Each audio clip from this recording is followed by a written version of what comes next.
What's going on, dudes and dudettes? So I was able to watch a couple newer movies, like crime, drama, thrillers that came out in 2023. Surprisingly, they both came out at the same time. First one was To Catch a Killer, and in that one, it's a crime thriller, where a troubled Baltimore cop, played by Shailene Woodley, is recruited by FBA agent Ben Mendelsohn to profile and track down a mass shooting sniper targeting the city of on New Year's Eve.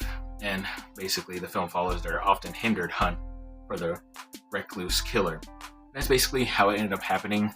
An incident where he's the mass shooting and ends up shooting people during New Year's Eve while everybody's partying and stuff. And he was just standing somewhere, and it was like through their windows in the high buildings area, like basically just right in front for him to do it.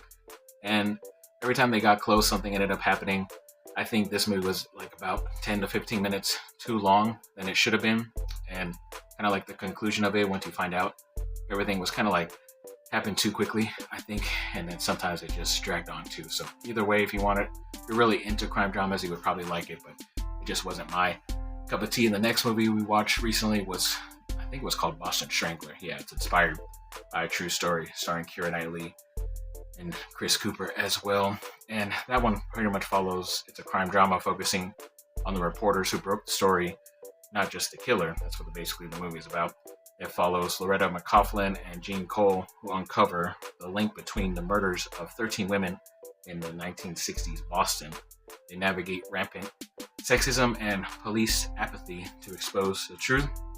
And basically, that's what ended up happening in this too. Like, I like that it was a period drama and they're trying to figure stuff out. They're obviously not getting as much respect as journalists because they're women and stuff, and they're still able to solve everything and figure things out.